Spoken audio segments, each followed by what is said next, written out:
Welcome to the Awesemo NASCAR DFS Strategy Show, as we're here to get you ready for tonight's Federated Auto Parts 400 Salute to First Responders. Of course, we're here for the next hour to break this one down for you. Of course, as always, be sure if you got any questions on the race lineups, hit those up right now in the YouTube chat, also in our NASCAR Slack channel account as well. Of course, we are sponsored by our presenting sponsors, Monkey Knife Fight. We'll talk about Monkey Knife Fight prop plays a little bit later on in the show. Of course, we're also brought to you by our brand new sports betting podcast, Betting You, which of course is hosted by Ben Rossa and Matt Chachesky, as they get you ready for everything college football betting related. So be sure to check out those episodes. New episodes drop every Wednesday. Of course, I am here with Phill to break this one down for you here today.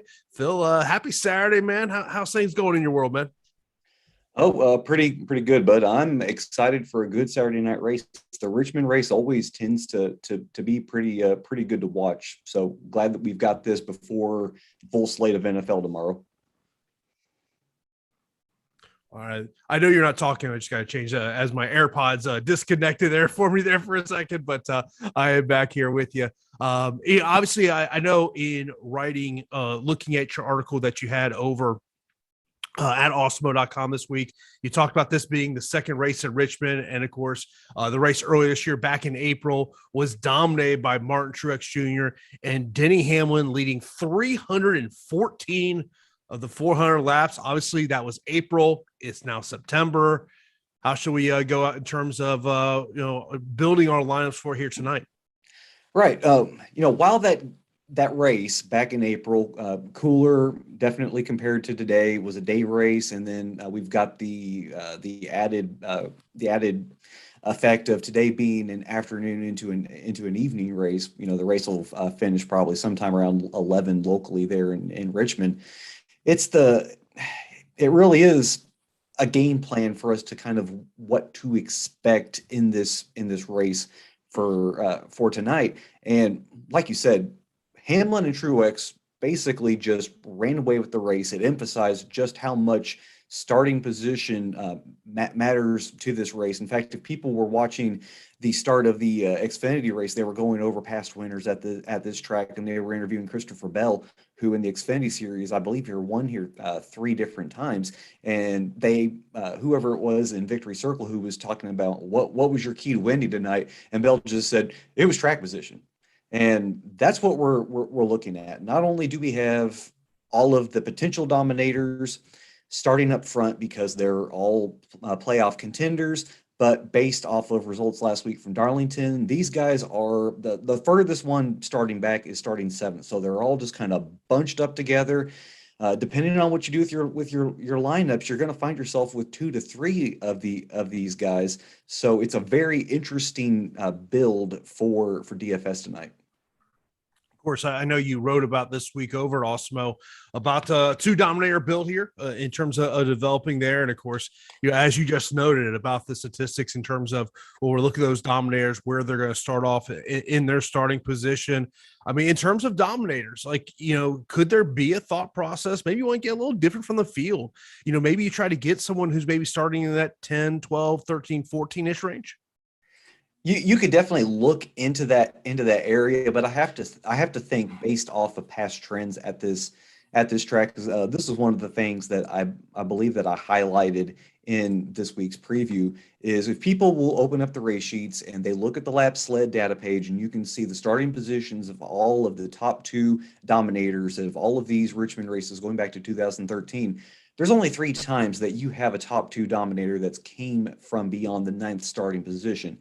So could that happen? It very well could. We've got some potential options in that range, including last April's winner, who's starting the race in 12th. We've got another potential guy starting in 10th who just ran away with this track when he was in the Xfinity series. So these are guys that you can definitely include in there, and they come at a cheaper rate. So what you need dominator wise from them, it's not near these levels of these more expensive guys.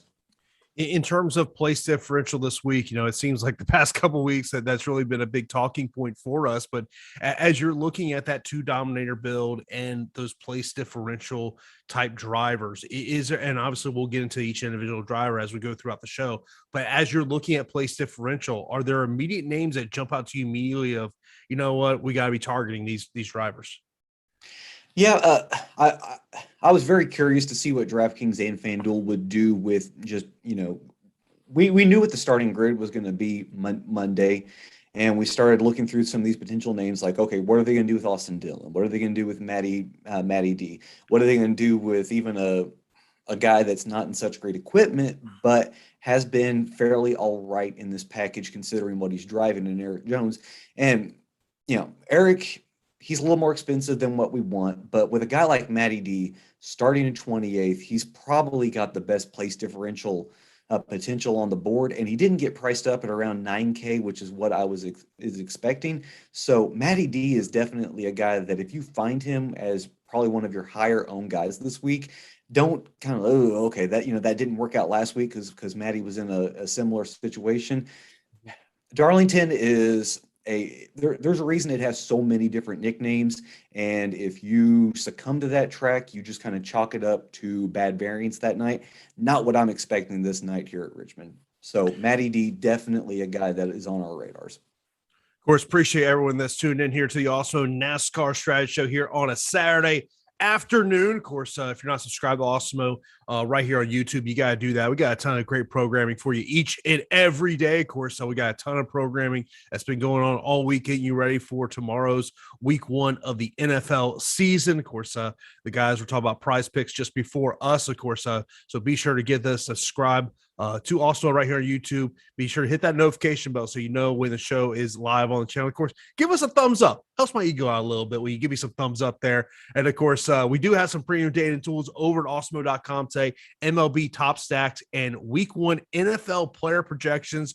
Those are free. So if you're not a member of Awesemo and you want to get a little peek about what's behind the paywall, those are your free premium data and tools today over at Awesemo.com. Do want to mention, before we get into the tier 1 drivers, mention a question from JJT saying, can you go with a possible 1 dominator lineup? If this race were just a typical afternoon race, then yes, that's on the periphery. But when setups evolve because of this afternoon and then dusk and then evening, the cars change so much, and it's really, really rare, especially in the 750 horsepower package, that a driver and his car are just so well suited that they can handle the hot, slick conditions of the evening. And then how that track evolves into a track with more grip during the night. Generally, you have somebody that takes advantage of the track at one point, and then another driver that does the thing in the evening, kind of like what we saw last week at Darlington, where it was Hamlin early on and then Larson throughout a better portion of the race. And I think that's what we're expecting tonight. If you want to take that chance, like you've got just if you're doing 20 max and you've got one lineup that you're just absolutely willing to just throw to the wolves, saying, if this works, it works, then by all means, because it's not a path that a lot of people will go down, believe me. Of course, we are going to break down these drivers in tiers. We'll start with tier number 1, which are the drivers that are 10K and above. We got 6 drivers in DraftKings this week. I think it's Phill, it's been a while since we had this amount of drivers that are 10K and above over on DraftKings. So we've got Kyle Busch starting 15th, Chase Elliott starting 13th, Kyle Larson starting on the pole, Joey Logano starting 6th, Denny Hamlin starting 2nd, Martin Truex Jr. starting 3rd. So, back in April, we saw that it was Hamlin and Truex Jr. who dominated this race. They're starting 2nd, 3rd. You've already talked about when we're looking at dominators, we want those dominators to be starting in the top 10. Denny Hamlin, 10,400 on DK, 13.5 over on FanDuel. And then Mark Truex Jr., 10-2 on DraftKings, 14,000 on FanDuel. They're going to be popular plays, especially based on what they did. And of course, our ownership projections are showing that. Do you want to be at the field with these guys, under the field with these guys? What's kind of your thoughts on how you're viewing this? Yeah, these two, it really is it's a riddle what DraftKings was doing with these prices. Like, if you wanted any semblance of an idea that NFL was back, look at these salaries, because it seems like not enough thought went into these salaries. You've got Denny Hamlin, who won last week's race, had a really, really strong car. And what does DraftKings do? They price him at 10,400 in a 400 lap race. Then you've got Martin Truex Jr. Yes, he didn't show that well, but something that I highlighted in one of the articles this week is that his average running position last week was 11th. He got stuck in traffic, and when you get stuck in traffic, you're fighting dirty air all night. Now, he finally finished his race with a top 5 finish, but his problem was fighting traffic, was fighting dirty air. He's got the benefit of being out front tonight. Both of these guys, Hamlin's going to start next to Larson, and then Truex is probably going to end up starting behind Larson if he takes the bottom lane. Larson in this package, he's done really, really well at the shorter tracks with more banking, like your Darlingtons, your Dovers, your Nashvilles. We will probably be talking a lot about Larson next week for the Bristol race, but in these flatter venues like your Martinsville, your Richmond, your Phoenix, your New Hampshire, he's been a top 10 driver, but he hasn't been a dominator. If you just isolate Phoenix, Richmond, and New Hampshire, here for Larson, we're talking about a guy that's getting about 22 fastest laps per race, it's nice, but he's only led one whole lap in all 3 of those races. You compare that to Hamlin and Truex, who have been leading the majority of laps in these events. They're underpriced. They have potential for 100-point nights on both sides today. These are definitely guys I think that you need to be out above the field in. Now, the one driver in terms of this salary range that there's some lower than expected ownership will be Kyle Busch, starting 15th. He's the most expensive driver over on DraftKings at $11,500. He's $13,000 on FanDuel. In terms of, obviously there's some low ownership there, so you can gain some leverage on the field if you want to go to Kyle Busch, but he's not starting in the top 10. So no. So we're talking about place differential guy here, right? Right. You're getting the benefit of place differential, which makes up for his lack of potentially being a dominator early on. But this is truly a question for those who want to roster Busch as the highest owned guy on DraftKings. Are you weighing more on track history here, where he's got 2 wins? Granted, the last time that he had a win here at Richmond was the fall race of 2018, and everything beyond that has been top 10 finishes.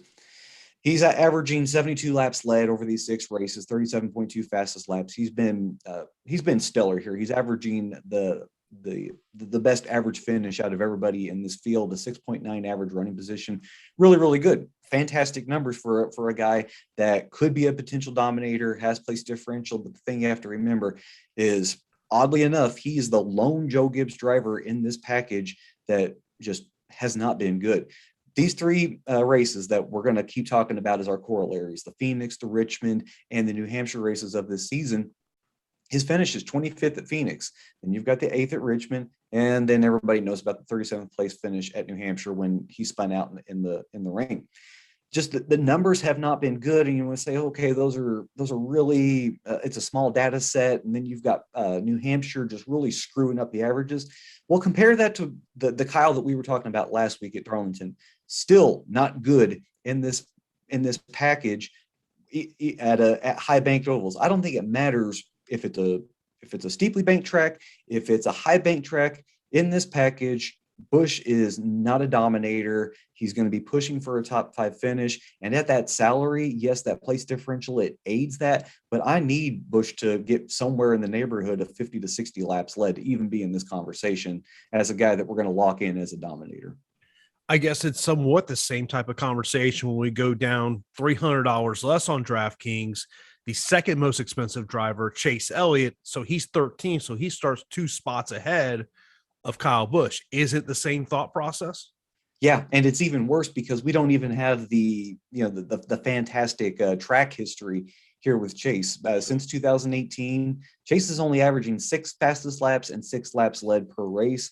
You start looking at the similar tracks, the corollary tracks for this season, the finishes are all better. Oddly enough, they've been getting worse throughout the season. A 5th at Phoenix, a 12th at Richmond, and 18th at New Hampshire. He's getting you some laps led, 17.7 laps led. Though I believe the bulk of those came at New Hampshire. But yeah, Chase is in the same boat as Kyle, just with a little worse track history here. So once again, you need him to be a dominator. And I'm going to tell everybody, in my 20 max, I have no Kyle Busch and I have no Chase Elliott. Well, I'm guessing those are the only two drivers in this tier that you have none of. Yeah, because I couldn't make a case to myself when I was assembling lineups that they legitimately could get to the lead and hold that lead long enough to accrue value.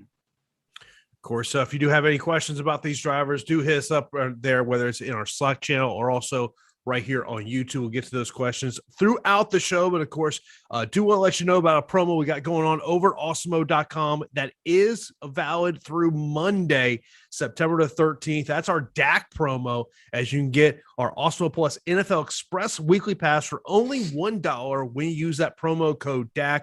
The Express Pass is the best way to introduce yourself to Awesemo NFL, which is more expansive than ever. Included in this package is our player ownership rankings, our expert Slack channel, and everything we have to offer for showdown and single game contests.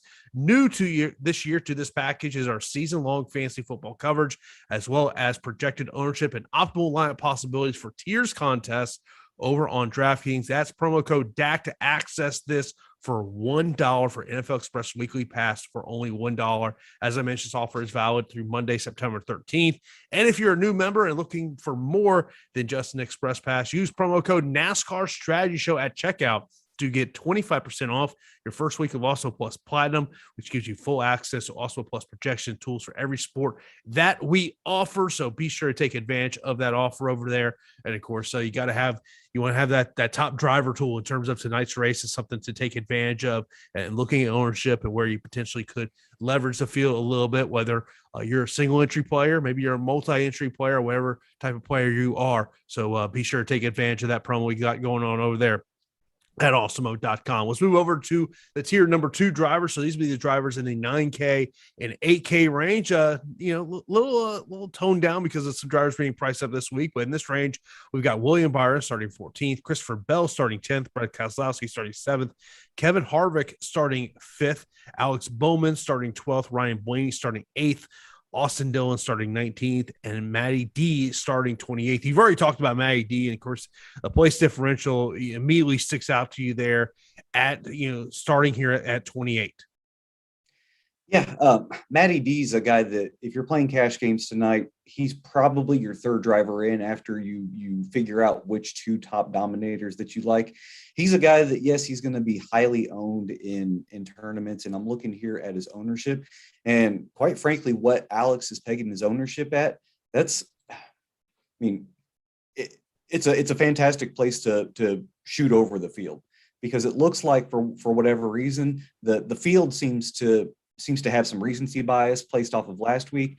Of course, this could be also people thinking, okay, well, I can swap to Dillon, I can swap to Reddick, and then there's Kurt Busch and Eric Almirola in that next plane, and then you get above that, and you've got Bowman and Blaney. So yeah, don't be afraid to take chances on Matty D.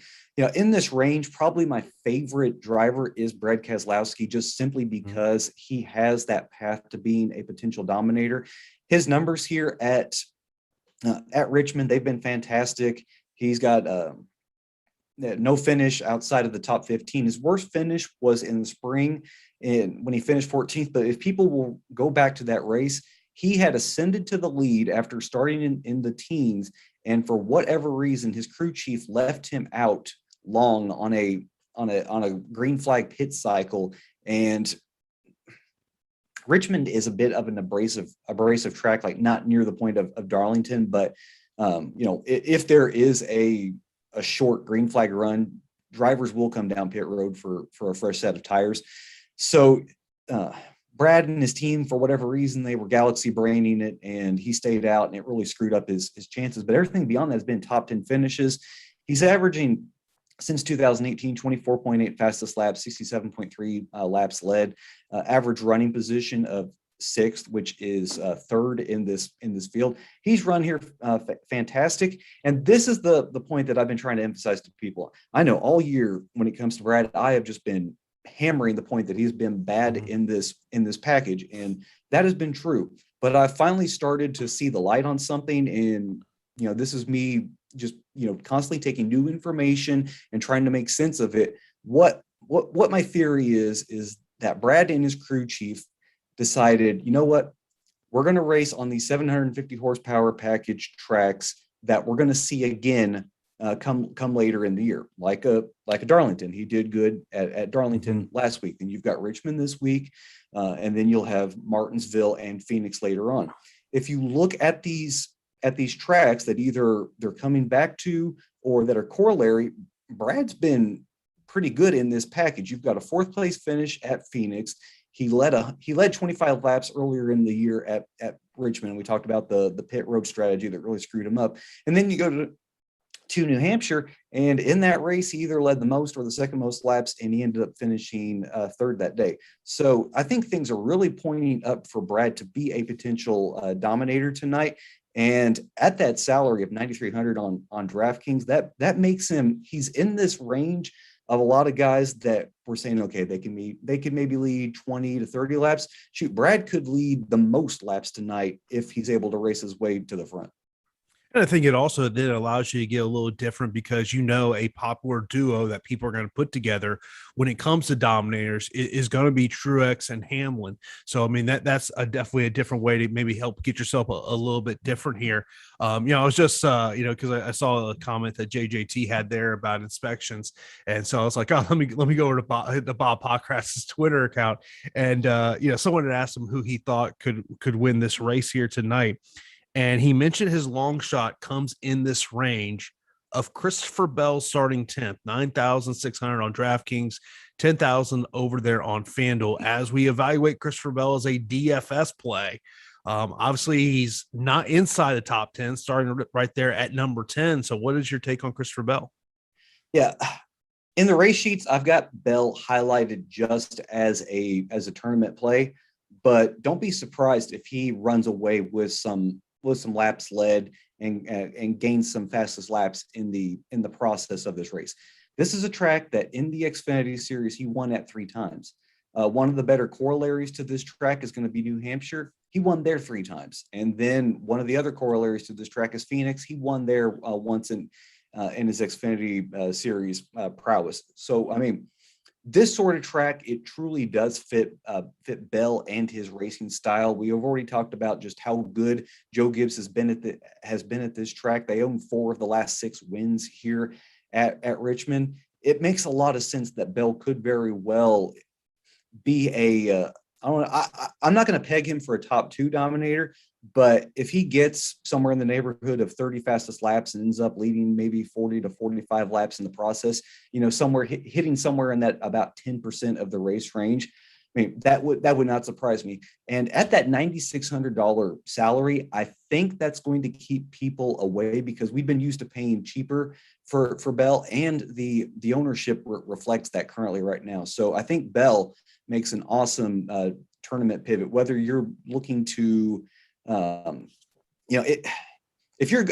will say this, if you're going to go crazy and go with that single dominator build, I think you almost need to start backfilling with a guy like Bell that at least gives you some potential chance to be a dominator if your one guy doesn't end up hogging the most of the race. Now, you mentioned how much you love Brad Keselowski as a potential dominator starting 7th. We've got 2 other drivers in this tier who are starting in the top 10. So you got Kevin Harvick, who's starting 5th, who's $200 cheaper than Brad at $9,100. And then we got Ryan Blaney, who is starting 8th at $8,600. So what's your take on these 2 drivers starting in the top 10? Lord, it's a night race. And if you've all been following me long enough, I can't bring myself, unless it's 150 max, just trying to fill every potential lineup, to really play Ryan Blaney. And for whatever reason last week, Blaney spun out, and I believe he ended up finishing that race in 22nd. You look at Blaney's history here at Richmond, even in the day races, it's really not that good. His best finish was what happened in the spring. That was an 11th place finish. But before that, since 2018, his best finish was a 17th. And when you look at these night races, it's around 15th, 17th, 19th. That's what you're looking at. And I'm afraid that's kind of what you're going to get from Blaney. And Harvick's another guy. He's got really good track history here, but just where he's at speed-wise in this package, I'm afraid you're paying $9,100 for another top 5, top 10 finish, and I'm really not into that. There's two other drivers in this tier that we've not talking about. Is William Byron. He's starting 14th. He's 9,900 on DraftKings, 9,800 over on FanDuel, and then Austin Dillon, who is starting 19th. He's 8,400 on DraftKings, 8,500 over on FanDuel. Obviously, Austin Dillon, you got some place differential there, starting 19th, and of course, he starts 5 spots behind William Byron. Yeah, Dillon. It's probably going to surprise people, but in the last 6 races here at Richmond, Dillon has 4 top 10 finishes. That's really stellar for Dillon. He ran super well. Like, if people remember this race last year in the playoffs, I believe Dillon started 4th, led like a third of the race, ended up finishing 3rd. He ran super, super strong here. You talk about Byron. He's got place differential. That's for sure. But his history here at Richmond, it's kind of just about the same as Blaney. Byron's a guy that I think your ceiling play for him is probably a top 7 finish, but I don't think he's going to get you any dominator points in the process based off of what he's done previously and what he's done at this package at shorter tracks. Of course, if you do have any questions about this race, we will get to those throughout the show. I do want to mention 2 questions that have come in here recently. First one from James. He says, Phill, do the driver on the pole has a history of winning the race on this track? If I go here to the laps led data page and I pull up just what the pole sitter, if people go to that page, the very bottom column of information that I've got there, that is the pole sitter. And the pole sitter, going back to 2013, has won this race 1 time. That would have been the fall race of 2016. Now, of course, just because a pole sitter doesn't end up winning that race doesn't mean he initially was a bad play. In fact, if I look at the heat map going back the last 6 races, the pole sitter is, in fact, averaging the most laps led here at 71.3. But, I mean, I'm just going to harp back to what I talked about earlier with Kyle Larson, is that I just don't necessarily trust Kyle Larson at this type of track in this package. Mm-hmm. If it's a more of a banked oval, then yeah, we're definitely talking about Larson being a potential dominator. But for whatever reason, the speed, the driving style, they don't seem to mesh here at these flatter venues. Next up, Kyle says, what's your thought process on a single entry contest with 1,486 entries? Take advantage of the top driver tool if you're not already. Look at these ownership numbers, because in my Gas and Go article, I highlighted there's only 5 drivers that I'm looking at as potential dominators, and if you gauge those ownership numbers, you will see that there is definitive leverage to be gained with some of these guys. And yeah, if it's single entry or 3 entry, you don't have to get as crazy as like if you're trying to win the Chrome Horn or if you're trying to win the 150 max contest. But I think probably one of the better ways to find differentiation tonight is just to simply take advantage of these ownership numbers. Because, I mean, there's only 5 guys that I'm looking at tonight, and one of these guys seems to be a really good jumping off point. Of course, this is the Awesemo NASCAR DFS Strategy Shows. We're getting you ready for tonight's Federated Auto Parts 400. Salute to first responders. Of course, we are sponsored by Monkey Knife Fight. With Monkey Knife Fight, you are in charge. All you got to do is head over to monkeyknifefight.com and be sure to use that promo code Awesemo when you sign up for an instant first match deposit of up to $100. Once again, when you use that promo code Awesemo, Monkey Knife Fight has an instant first match deposit of of up to $100. And we'll mention two of the props they got over there. So you got Joey Logano and Chase Elliott. So Logano 16.5 fantasy points and 15.5 fantasy points for Chase Elliott. What's your take on those two props? Logano's a driver that I love tonight. We didn't talk about him in the 10K tier that much, but Logano is definitely a driver that you should be considering as a potential dominator. I think he's going to end up his evening somewhere around 70, maybe 80 laps led, finish with a top 5. And if that's the scenario, then he's easily gonna hit that 16.5. As for Elliott, I think you're looking at a top 10, but definitely not cresting that top 5 range. Maybe just kind of hovering around 8th to 9th. So in that case, we're going under the 15.5 on Elliott. Now, the next prop mentioned here is Hamlin and Larson. They're both at 19.5. Obviously, you've kind of talked about Kyle Larson and your take on this track in particular, how it's going to be different than, say, other tracks that we're going to be coming up here in the future. But 19.5 for both of these drivers. You want to go more or less on each of these guys? Yeah, Larson, first off, we're definitely going under. Larson might lead initially because he's going to have lane choice on the initial start before they go to the competition caution. But even if he leads up to that point, I don't think he'll probably lead much else if Hamlin doesn't just outright pass him. And then Hamlin, I'm giving him the projection for the most laps led tonight, going to have a top 3 finish. So definitely in that case, going the over on Hamlin at 19.5. Of course, be sure to sign up over at monkeyknifefight.com. Be sure to use that promo code Awesemo for instant first match deposit of up to $100, whether you want to play NASCAR, MLB, whatever it is. Monkey Knife Fight has it for you. Move on to tier number 3 drivers. So these will be drivers in the 7 and 6K range. So we've got Tyler Reddick starting 11th, Kurt Busch starting 4th, Eric Almirola starting 9th, Cole Custer 21, Ross Chastain 17, Chris Buescher 18, Daniel Suarez 22nd, Ricky Stenhouse Jr. 23rd, Eric Jones 31st, Chase Briscoe 26th, Bubba Wallace 27th, Michael McDowell 16th, Ryan Newman 24. I guess we got to start with Eric Jones because he is the popular play that people are looking at as a place differential, only 6,600 on DraftKings. I guess what's the pros and cons in terms of putting him in your lineup for tonight's race?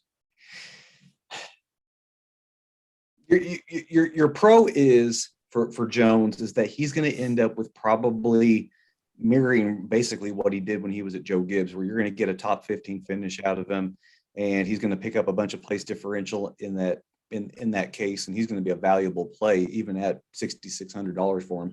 The con is you look at what he's done at Phoenix, Richmond, and racing and New Hampshire. It's 20th, it's 19th, it's 19th. So, I mean, even on the worst case scenario for Jones, I'm going to pick up maybe 10 positions, and then I'm going to get stuck there. So, you know, it's dangerous to take this kind of approach with Eric Jones in this 43 car, but you know, the salary isn't. I wish he was cheaper, but the salary isn't bad on either site. It really is a tough scenario outside of Jones wrecking, which is something that we haven't seen out of him at this track, save for the fall 2019 race. He ended up finishing 38th, but everything else beyond that, he finishes this race. He finishes exactly where you think he should be. So it really is hard to envision one of those scenarios where Jones is a bad play. You're just kind of hoping that you get the better end of Jones tonight, and he gets like a 13th to a 14th place finish. I mean, you just listen to what you're saying there. Kind of my initial thoughts was, okay, he's kind of in, you always hate to say he's a safe play. I mean, I think because we've talked all season long about the 43 team and the equipment and things along those lines. But it's like, if he finishes this race, now the con to it obviously is going to be, well, everyone's trying to get Eric Jones this week because of that salary and that place differential. Right.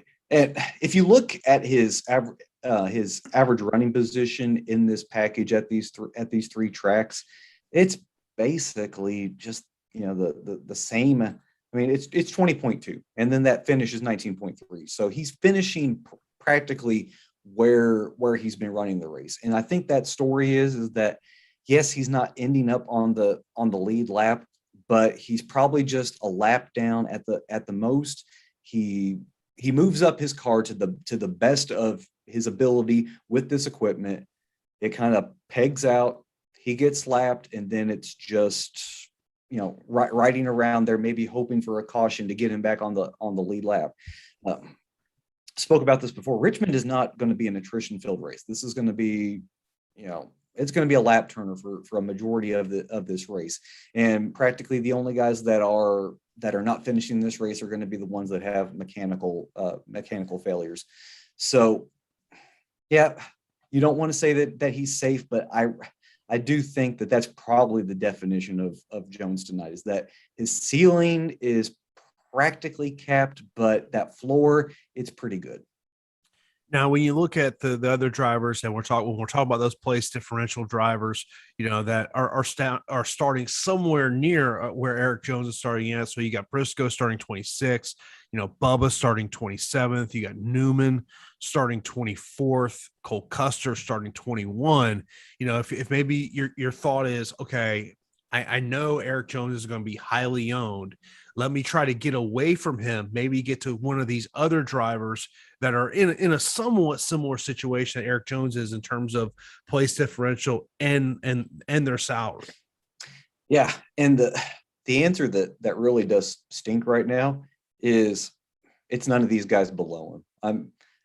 I can't paint myself a scenario where Briscoe does any better in this package at this sort of track than he has this year. It's finishes of 22nd, and 27th.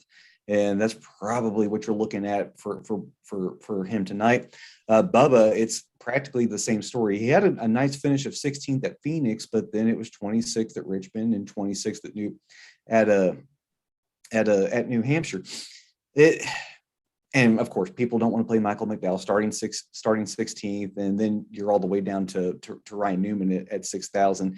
And Newman had himself 3 straight top 15 finishes here, but then the last 2 finishes have been 23rd and 30th. You look at this package for Newman; it has not been fantastic. It's been 28th, 30th, and 24th in our 3 corollary tracks. So the answer is, if you're looking to get off of Jones, I think you have to go up. So hopefully you've got yourself some extra money to pivot with. And in that case, I really like Ricky Stenhouse. I made the case for him in Gas and Go, that he constantly finds a way to knock down 15 to 20 fastest laps. And if you've got that in the bank, that you're going to be getting somewhere in the neighborhood of 9 to 11 bonus points just off of fastest laps. And then whatever he does with place differential, that's something you can definitely take to the bank in cash and tournaments. And we've got old reliable but not reliable Ross Chastain starting 17th, who continues to show that in this package, for whatever reason, he does so much better than the 550 horsepower package. He ran really, really well at Darlington last week, finishing 3rd. If Larson winds up in the back of Hamlin on that final backstretch, there's a chance that both of those guys wreck out and Chastain ends up with his first win of the season. You look at the races here in these flatter venues for Ross Chastain, a 19th at Phoenix, then an improved with a 15th at Richmond, and then a top 10 and 8th at New Hampshire. So I think there's another potential top 10 waiting there for Chastain tonight.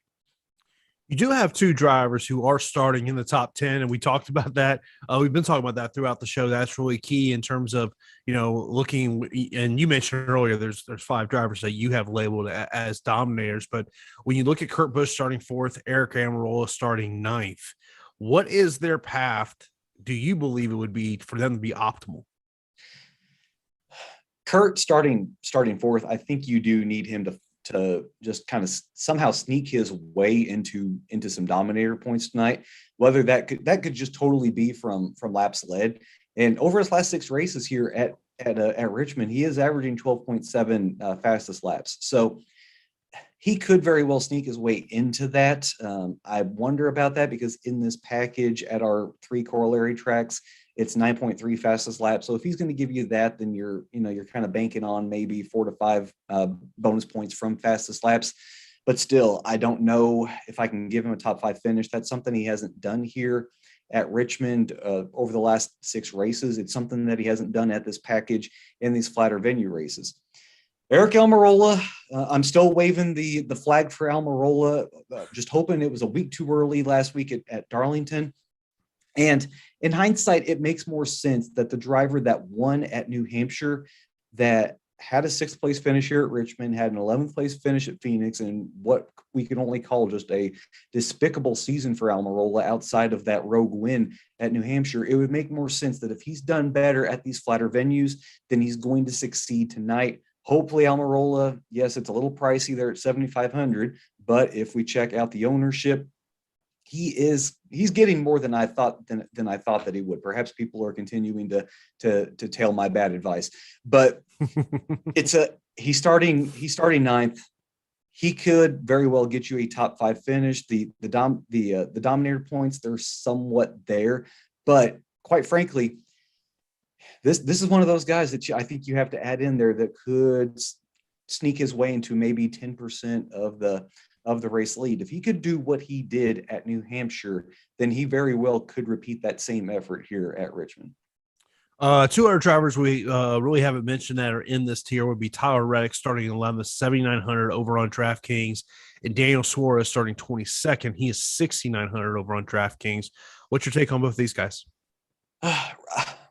I like Reddick more at the higher bank tracks like Larson. Reddick's got the same splits at these higher banked ovals versus the flatter venues, just kind of like Kyle Larson, and it makes sense. I mean, totally different driving styles, getting up against the wall to create speed, momentum. And that's what Larson does. That's what Reddick does. And you really can't take advantage of that at a track like Richmond. You look at his history here, 11th in the race here last year, but then came back in the spring and he finished 20th. I really just don't like the prospects of Reddick for really any kind of play tonight, save for a sprinkling in 150 max. And Suarez is very interesting. When he was racing here, like all Joe Gibbs drivers, it was top 10s, it was top 15s.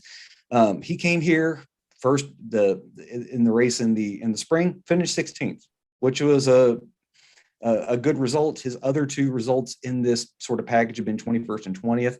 So there's not a lot of place differential to get from Suarez tonight, but I think he's going to offer you just a little bit. And I don't know if you want to go there in cash, but in tournaments, that might be a guy that you have 5 to 10% of. Of course, if you do have any questions on any of these drivers, be sure to line those up, whether it's in our premium NASCAR Slack channel, also right here on YouTube. Of course, I do want to let you know that we do have 2 YouTube channels that you need to subscribe to. If you love what we're doing for DFS, you're going to love what we're doing for season-long fantasy football and sports betting. You got to check out. There's all the great hosts here at Awesemo do a great job of getting you ready when it comes to fantasy football and the betting side of football. So be sure to check out that, as we are putting shows up there for you each and every day. So be sure to subscribe to Awesemo's fantasy football and betting channels as well.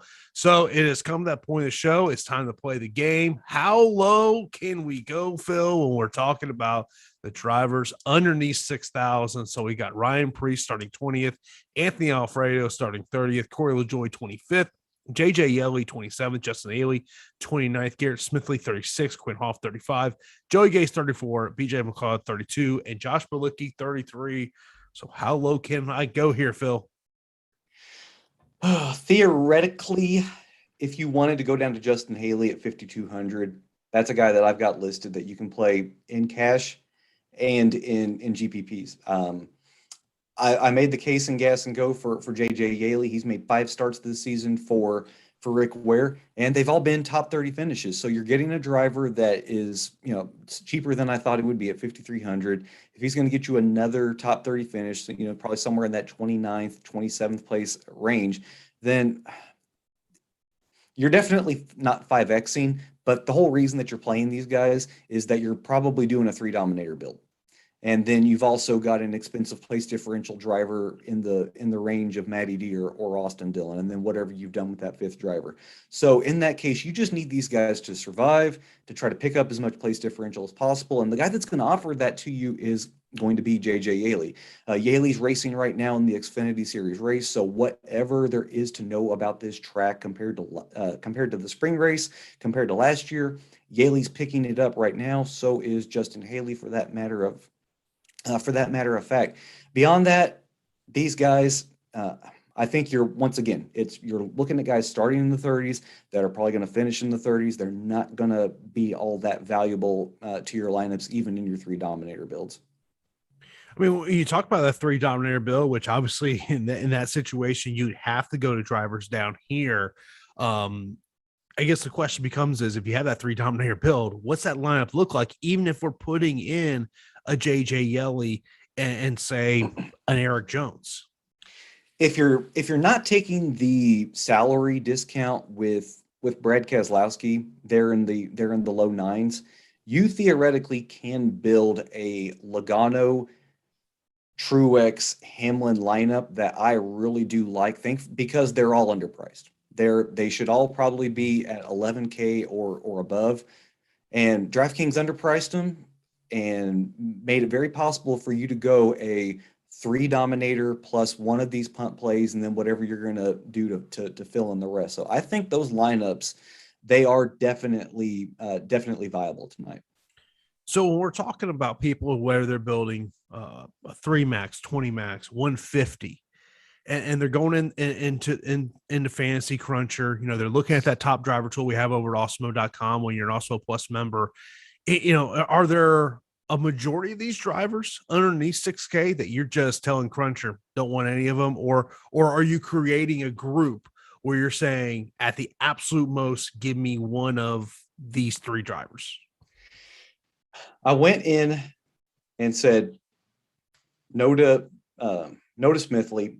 People haven't been paying close attention. Cody Ware's not racing tonight because of carbon monoxide poisoning from last week. I mean, that's really odd to think about a driver getting carbon monoxide poisoning. Then you've got Quinn Half, marked him out. You've got Joey Gase, marked him out. Ben Cloud and Billy, he just mark these guys out. And if the thing that I always kind of fall back to when 3 dominator builds are on the periphery is if the point projections are high enough, then I'm going to end up with some of these guys just by chance. But what I'm going to do is I'm just going to go ahead and help Fantasy Cruncher out just a little bit and make sure that it doesn't try to do too many of these lineups by saying, oh, well, hey, here's Josh Billicky, 4,500. We can have a lot of fun with 3 dominator builds. No, that's not what I want, because in that case, then you're going to start forcing some Kyle Busch and some Chase Elliott and some Kyle Larson onto me that I really don't want exposure to tonight. Yeah, so I just pulled up the DraftKings app. So let's just say you say, you know what, let me just put Eric Jones and JJ Yeley in, 2 drivers in. That means for your final 4 drivers, your average remaining per driver would be 9,500. So that kind of gives you an idea of the type of lineup you could build. Say you want to put a Jones and Yeley in, and hey, maybe that 3rd driver is Ricky Stenhouse Jr. You talked about how much you loved him. Then I think that 3 dominator build is something that becomes reasonable. Yeah, that sucker's got flesh on it. You are staring at something very, very viable. And I will say this, in single entry and 3 max, you probably don't, unless you really do think that this race is going to get split up by 3 drivers, I think you can just stick to a 2 dominator build, just because you don't need to get that crazy with your lineups. But beyond that, in 20 max, and especially in 150 max, you probably do want some 3 max lineups in your back pocket. Well, we'll give you some breaking news here, because Nick Gale asked, is anyone going to the back of the field? Bob Pockrass, Kyle Larson, who was supposed to start from the pole tonight at Richmond, failed pre-race tech twice and will have to drop to the rear. Hamlin on the outside and Truex on the inside will be the front row at the start of the Cup race. Tech is still continuing as cars go through the second time. So I guess as we start to kind of get into some listener questions, Kyle Larson was obviously a guy that you were, obviously Kyle's a great driver. You weren't high on in terms of this track. Now, what do you do with Kyle Larson with him going to the back of the field? He's at such a disadvantage right now. I mean, this is almost Phoenix playing itself out again. where a driver that we were kind of iffy on as a potential dominator is now going to have to fight traffic again. And then once he finally gets his way to the top 10, he's going to have to fight cars and setups that are probably better than his. And it's gonna be a tough battle for him. If this was Darlington last week, I would say, just hold steady. He's got all night to get back up to the front. He's a good driver. This track suits him super well. He will find his way to the lead. Here at a track like Richmond, now that he's got this impediment, I think that Larson really needs to be hands off for the majority of people tonight. Of course, if you do have any questions, line those up right now in the YouTube chat. Of course, appreciate everyone here on a Saturday afternoon. You're not subscribed to Awesemo right here on YouTube, be sure to do that. Of course, hit that thumbs up button. As I mentioned earlier in the show, helps my ego out a little bit. So I might be accused of having a big ego sometimes. So give us a thumbs up here. Of course, hit that notification bell so you know the show is live here on the channel. Of course, come up here later today at 5 o'clock Eastern time. We've got MLB live for a lot to get you ready for tonight's MLB slate. Of course, all day tomorrow, the guys will be getting you ready for week one of the NFL season. Week one of the NFL season already started for me Thursday night, so kind of a nice relaxing weekend for me here, but we'll get into some of those questions that I've seen come in here. Gabby saying Kurt Busch was running well last week.